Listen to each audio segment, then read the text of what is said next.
This is Peter Schrager with the Week 7 NFL Cheat Sheet. I want to start off with point number 1. The Arizona Cardinals are more than just Kyler Murray, and their front office deserves a lot of credit for this offseason. Now look, the Arizona Cardinals have one of the best quarterbacks in football. They've got one of the best wide receivers in football.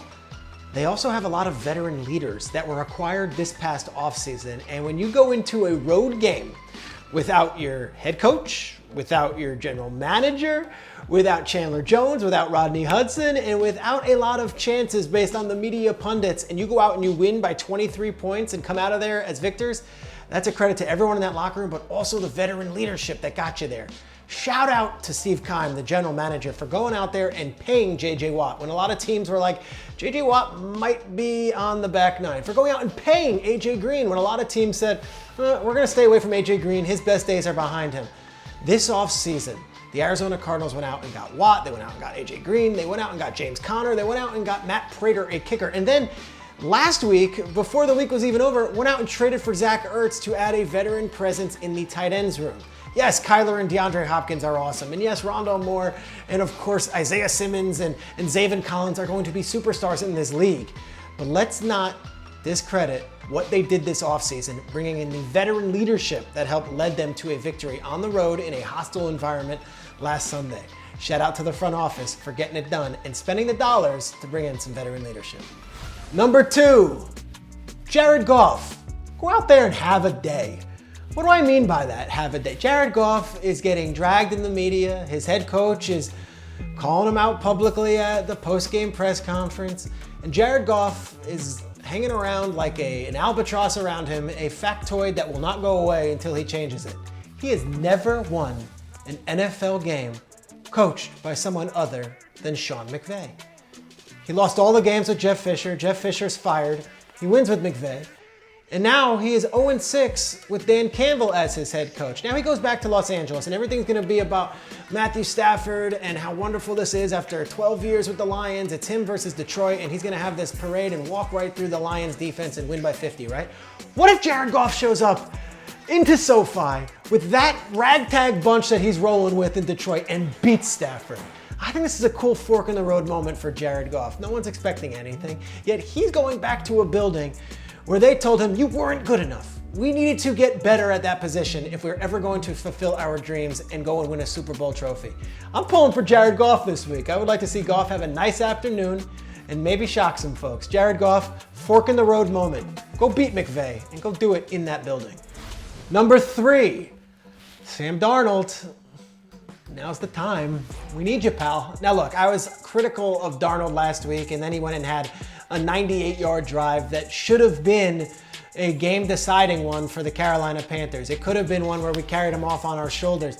But for the last 3 weeks, Sam Darnold has not been excellent. And the Carolina Panthers are currently in a situation where they have an owner who wants to win. They have a quarterback sort of in a lame duck year here. They have not extended him beyond his current contract. And they have not only a draft pick that might be in the top 15 up ahead, but they also might have an offseason where Aaron Rodgers could be had, where Russell Wilson could be had, where Deshaun Watson could be had. I look at Sam Darnold here. You're going up against the Giants. You're going into that market, a place that you were kicked out by the Jets in favor of a rookie quarterback. Go and get the job done, go and beat the Giants, and help make this decision a no-brainer for the Carolina front office and ownership group. After 3 weeks, we're ready to crown Sam Darnold and say, see, it was all Adam Gase's fault. Panthers have lost 3 straight games, and their quarterback, quite frankly, needs to step up in the loaded NFC if he not only wants to get the Panthers to the playoffs, but if he wants to make it a sure thing that he's the quarterback for years to come. Number 4, Derrick Henry's in the MVP race and he's not going anywhere. I think what Derrick Henry's doing right now is beyond just statistics and numbers. It's a throwback to a different time. The NFL has moved on. It's no more about your running back. It's about having a great quarterback and having a great passing game. What the Tennessee Titans are doing this season is relying on that warhorse in the backfield and doing so at a record pace. He's on pace to shatter all sorts of records. He's also on pace to become the first running back ever to go 2,000. He's also about to become maybe the leader in the MVP race, but maybe the last MVP at running back this league will ever have. The game has changed. It's not about running the ball, and it's now about having combinations at running back. Even the best running backs in the league, whether it be Kamara or Christian McCaffrey or Saquon Barkley, they're in and out of the lineup. They can't stay healthy, and they're not necessarily the bell cows that we used to see from Adrian Peterson or Sean Alexander or MVPs in the past, such as Marcus Allen, who just tote the rock and they go.